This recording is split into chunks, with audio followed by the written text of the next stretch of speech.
அடுத்ததா ஜாக்லின். சுக்கிரன் suite room போட்டு ஸ்விம்மிங் பூல்ல குளிச்சுக்கிட்டு இருந்தாலும் சனி சன்பாத் எடுத்துக்கிட்டு சர்க்கரை நிலவைப்பாட்டுக்கு ஆடுறதுனால இந்த வாரம் அவ்வளவு ஆரவாரம் இல்லாம தான் இருக்கு. ஆனாலும் மனம் தளராதீங்க ஜாக்லின். மண்ணை தோண்டி மண்புழு எடுத்து அதை மைதா மாவோட மசிய பண்ணி சாப்பிட்டீங்கன்னா எல்லாம் சரியாயிடும். மேக்கப் இல்லாம சுத்துற உங்களுக்கு அனுகூலமான திசை மேற்கு. உள்ள இருக்கவங்க எல்லாம் எந்த நேரத்துல உள்ள வந்தாங்களோ தெரியல. உள்ள இருக்கவங்க கூட அவ்வளவு சண்டை. இவங்க பண்றதெல்லாம் பார்த்தா உள்ள இருக்கவங்கள போட்டுட்டு உள்ள போயிருவாங்களோன்னு தோணுது. அப்படி இவ்வளவு சண்டை நடக்குது. இது எல்லாத்துக்கும் காரணம் என்ன? அவங்களோட கட்டங்கள் சரியில்லை. அந்த கட்டங்கள் எல்லாத்தையும் யார் யாருக்கு எப்படி வேலை செய்யுது, அவங்களுக்கு என்னென்ன பலன்கள் அப்படிங்கறத தெரிஞ்சுக்க போறோம். புது வருஷம் வேற பிறந்திருக்கு.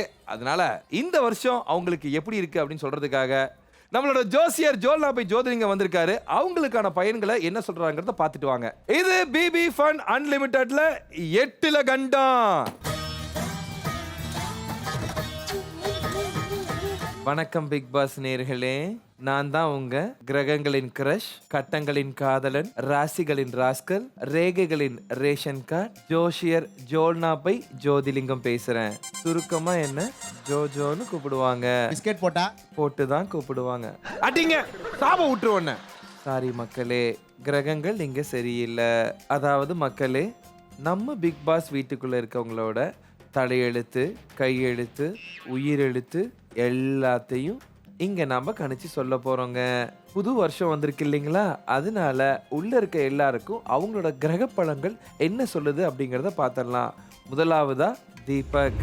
ஆரம்பத்துல சைலண்ட், போக போக வைலண்ட் அப்படின்னு ஆடிக்கிட்டு இருக்க தீபக் அவர்களே, உங்க ராசிக்கு கட்டங்கள் மாறும், பிரஷர் எல்லாம் ஏறும், பேரும் வந்து சேரும். பச்சை நெத்திலிய பல்லுல கடிச்சு பச்சடிக்கு வச்சிருந்த வெங்காயத்தை எடுத்து மூக்குல தேய்ச்சா தேவையில்லாத பிரச்சனைகள் தவிர்க்கலாம். படக்குன்னு பேசுற உங்களுக்கு அனுகூலமான திசை வடக்கு.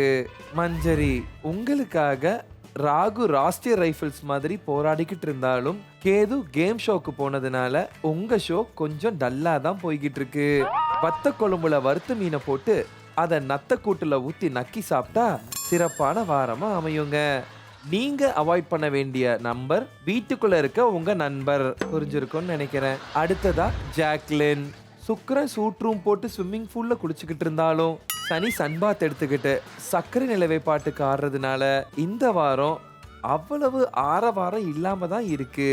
ஆனாலும் மனம் தளராதீங்க ஜாக்லின். மண்ணை தோண்டி மண்புழு எடுத்து அதை மைதா மாவோட மசிய பண்ணி சாப்பிட்டீங்கன்னா எல்லாம் சரியாயிடும். மேக்கப் இல்லாம சுத்துற உங்களுக்கு அனுகூலமான திசை மேற்கு. அடுத்ததா முத்து. சந்திரனோட பார்வை உங்களுக்கு ஷாக்க கொடுத்தாலும் சாச்சனாவோட வாக்கு இந்த கேம்ல ஒரு தேக்க கொடுத்துருக்கு. வாய வச்சே நீங்க ஒரு கேம் ஆடினாலும் உங்க வாயை புடுங்கிறதுக்காகவே மத்தவங்க கேம் ஆடுவாங்க. பேசுறதுக்கு மட்டும்தான் லாக்கி அப்படின்னு வீட்டுல இருக்க எல்லாரும் உங்களை சொன்னாலும் உங்களை பத்தி தான் ஊருக்குள்ள எல்லாருமே பேசுறாங்க. அந்த அளவுக்கு ஒரு நல்ல கேம் ஆடிக்கிட்டு இருக்கீங்க முத்து. இதையே கண்டினியூ பண்ணுங்க. முட்டை தோசையில முல்தானி மட்டியை கலந்து முட்டி அளவு தண்ணியில மூச்சு பயிற்சி செஞ்சா எல்லாமே நல்லதாவே நடக்கும் முத்து. அடுத்த ராசி சௌந்தர்யா. என்னதான் நீங்க உங்க ஓன் வாய்ஸை மறைக்கிறதுக்கு அனிமல்ஸ் வாய்ஸ் எல்லாம் எடுத்தாலும் விஜய் சேதுபதி வாய்ஸை கேட்டா உங்க வாய்ஸ் டவுன் ஆயிடுது. ஆரம்பத்துல நந்தா படத்துல வந்த லைலா மாதிரி அமைதியா இருந்த நீங்க வர வர பிதாமகன் படத்துல வர லைலா மாதிரி சுத்திக்கிட்டு இருக்கீங்க. இந்த வேகத்தை கொஞ்சம் குறைச்சிக்கிட்டீங்கன்னா உங்களுக்கு நல்லது. இந்த வாரம் யார் யாருக்கு என்ன பயன்னு பார்த்தோம் இல்லையா? அடுத்த வாரம் யார் யாருக்கு என்ன பலன்கிறத பார்க்கலாம். அதுவரை உங்களிடமிருந்து விடைபெறுவது உங்கள் ஜோல்னாபை ஜோசியர் Jothilingam. Make a way for the big